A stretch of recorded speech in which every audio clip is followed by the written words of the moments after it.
앞서 전해드린 대로 김정은 북한 국무위원장이 탄 것으로 추정되는 북한 열차가 지금 베이징을 향해 달려가고 있습니다. 김정은 위원장은 시진핑 중국 국가주석과 만나서 대북 제재 완화와 평화체제 전환 등과 관련된 문제를 집중적으로 논의할 것으로 보이는데요. 왕선택 통일외교 전문기자와 함께 자세한 내용 짚어보겠습니다. 어서 오십시오. 네, 안녕하세요. 안녕하십니까? 네. 자, 지금 이제 특별 열차가 베이징을 향해 달려가고 있는 건데 네. 우리 시각으로 앞서서 특파원 보도를 보면 오전 11시쯤 베이징에 도착할 예정이라고 하더라고요. 네. 만약에 이제 시진핑 주석과 만나게 된다면 네 번째 북중 정상회담이 되는 거죠. 네, 아직까지 뭐 최종적으로 공식적으로 확인된 건 아니지만 예. 현재로 봐서는 90% 이상 김정은 위원장이 중국을 방문하는 일정이 시작이 됐다. 지금 이렇게 이제 가정을 하고 이야기를 하는 것이죠. 네. 예, 예. 네 번째가 맞습니다. 지난해 3월 또 5월 또 6월 이렇게 예. 세 차례가 있었고 이렇게 되면은 지난해 3월부터 따지면 네 번째가 되는 것이고 올해 들어서는 이제 처음 네. 되는 것이죠. 예. 트럼프 대통령이 어제였죠. 네. 어제 머지않아서 장소, 북미 정상회담의 장소를 발표할 거다 이런 이야기도 했었는데 네. 아무래도 트럼프 미국 대통령과 만나기 전에 중국과 먼저 만나려는 움직임으로 파악을 할 수 있을까요? 맞습니다. 지금 김정은 위원장 방중이 이제 확인이 된다면 그것은 당연히 북미 정상회담을 앞두고 시진핑 주석과 북미 정상회담을 앞두고 이제 양국의 북한과 중국이 정책을 사전에 조율하는 네. 그런 과정으로 볼 수가 있습니다. 지난 3월 때도 그랬고 지난해 5월도 그랬고 또 지난해 6월도 그랬고 예를 들어 지난해 3월 같은 경우는 남북 정상회담을 앞두고 정상회담을 앞두고 북한과 중국이 이제 처음으로 이제 양쪽의 정책을 조율하는 의미가 있었고 네. 5월 중국 여행은 북미 정상회담을 앞두고 네. 그다음에 6월은 북미 정상회담이 끝나서 네. 끝나고 나서 그 싱가포르 정상회담의 결과를 시진핑 주석에게 알려주고 또 그 결과에 대해서 서로가 입장을 교환하는 그런 계기였는데 네. 당연히 이제 북미 정상회담을 앞둔 상황에서 이제 다시 한번 김정은 위원장과 시진핑 주석이 정책을 협의하는 그런 기회로 봐야 되겠습니다. 예. 오늘이 아니라 이제 이번 방중 기간에 4차 북중 정상회담이 그럼 이루어진다면 주로 어떤 대화 내용이 오가갈까요? 지금 지난 신년사에 아주 중요한 내용이 있었습니다. 이 정전 체제와 관련이 있는 당사국들끼리 다자적인 그런 평화협정 체제에 대해서 논의하는 방안을 추진해 보겠다. 네. 이런 내용이 지난 신년사에 들어 있습니다.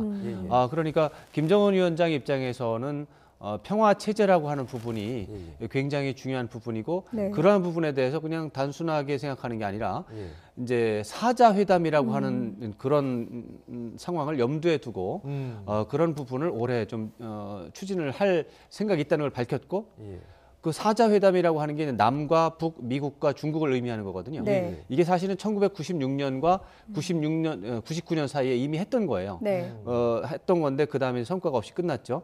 그걸 다시 부활시켜서 평화 체제라고 하는 부분을 집중적으로 논의하는 기구로 삼는다라는 구상이 이제 시사를 한 바가 있는데 당연히 거기 한 축인 시진핑 주석을 찾아가서 그 문제를 협의할 필요가 있었던 것이죠. 네. 왜냐하면 그 문제가 북미 정상회담에도 주요 의제가 되는 것이기 때문에 트럼프 대통령과 말하기 전에 시진핑 주석과 그 문제를 먼저 조율하는 이런 문제가 하나 있을 것이고 다 그거보다 오히려 더 중요하다고 하는 것은 제재 해제 문제가 있습니다.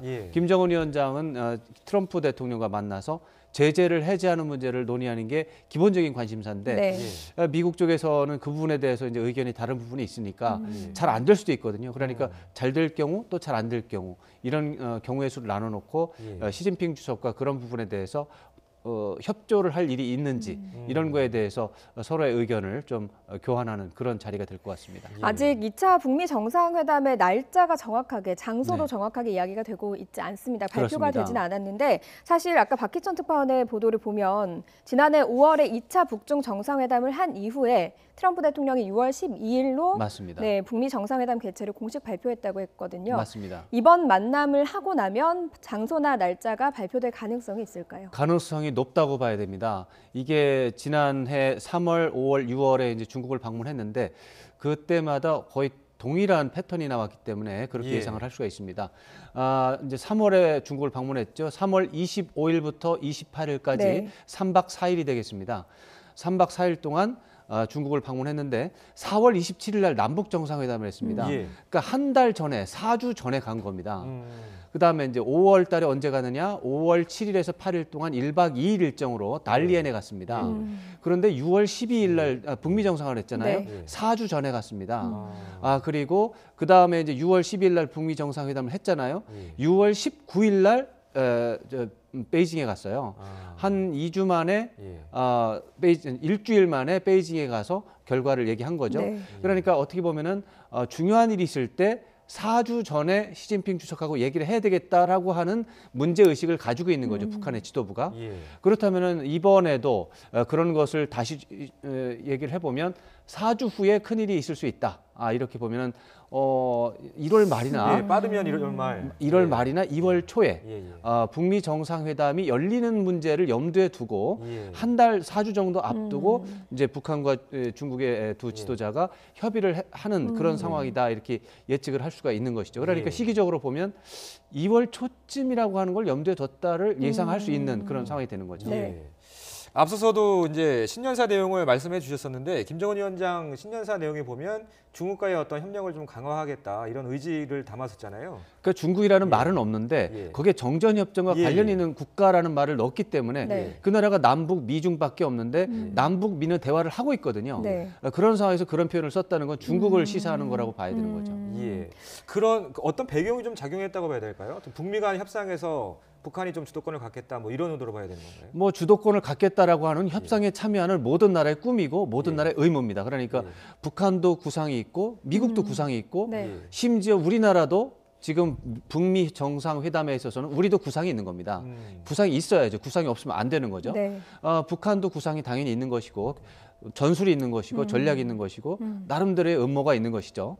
그러한 속에 가장 큰 축이 경제 제재를 완화해서 경제 발전을 이제 해보겠다라고 하는 가장 큰 꿈이 있는 것이고 그런 것과 관련해서 같이 붙어가서 가는 것이 평화 체제 완성이라고 하는 한반도의 항구적인 평화 체제를 구축을 해서 경제 발전을 할 수 있는 그런 상황을 만들어 놓겠다라고 하는 것이 김정은 위원장의 뜻이라고 하는 것이 이제 지난해에 밝혀진 것이고요. 네. 그 두 가지 축 중에서 조금 더 구체적이고 조금 더 대범한 구상이 이제 이번 신년사에 나온 것이고 네. 아까 말씀드린 대로 그것은 지난 1996년부터 99년까지 있었던 네. 남북 미중 네 나라 간의 사자회담이라고 하는 것이 어떤 모범적인 선례가 됐을 것이다.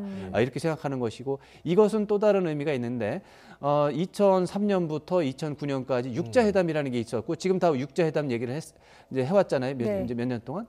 그런데 육자회담이 목표가 아니라 사자회담 중심으로 문제를 이끌어가겠다라고 하는 네. 그 얘기는 즉 일본과 러시아는 빼고 간다. 이 얘기가 또 들어있는 것이죠. 네, 마지막으로 한 가지 더 여쭤보면 일단 오늘 오전 11시에 도착을 하면 일정이 시작될 것 같거든요. 그렇죠. 그러면 어떤 일정으로 또 어떻게 진행이 될지 예측을 간단하게 해주신다면요. 지난 3월과 4월, 이제 5월과 6월에 이제 중국을 방문한 사례가 있었기 때문에 예측을 할 수가 있는데 약간씩의 차이는 있어요. 이제 처음에 3월에 갔을 때는 기차로 갔고 5월과 6월은 비행기로 갔어요. 네. 비행기로 하면 1박 2일로 짧게 됐고 이제 기차로 가니까 시간이 많이 걸리잖아요. 갈 때 시간 걸리고 올 때 시간 걸리니까 이제 3박 4일이 걸린 건데 당연히 시진핑 주석의 성대한 환영식이 열리고 네. 정상회담이 열리고 그다음에 경제와 관련된 이제 북한 김정은 위원장이 구상하고 있는 주로 과학기술과 관련된 부분이 많이 있습니다. 네. 이제 4차 산업혁명과 관련돼 있는 그런 부분이 많은데 그런 산업 시찰을 하는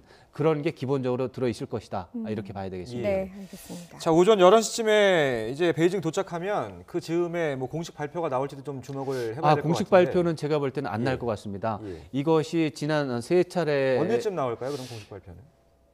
김정은 위원장의 탄차가 단둥을 넘어서 신의지로 넘어오면 북한으로 돌아갔을 네, 때 신의지로- 마무리된 네. 뒤에. 신의지로 넘어오는 즉시 이제 북한에서도 발표하고 중국에서도 발표하고 네. 지금은 이걸 비공식 여행으로 아마도 상정을 하는 것 같습니다. 이게 기차가 넘어갔고 다 정황이 보이는데도 양쪽이 전혀 얘기를 하지 않는 상황이지 않습니까? 네. 이것은 이거 2박 3일이 되든 3박 4일이 되든 1박 2일이 되든 아마도 공개하지 않았다가 열차가 신의지로 넘어가는 순간 발표할 것이다. 이렇게 예상을 네. 할 수 있습니다. 알겠습니다. 저희가 관련 소식은 이어지는 뉴스에서 또 속보로 전해드리겠습니다. 네, 지금까지 왕선택 통일외교 전문기자와 이야기 나눠봤습니다. 고맙습니다. 고맙습니다. 고맙습니다.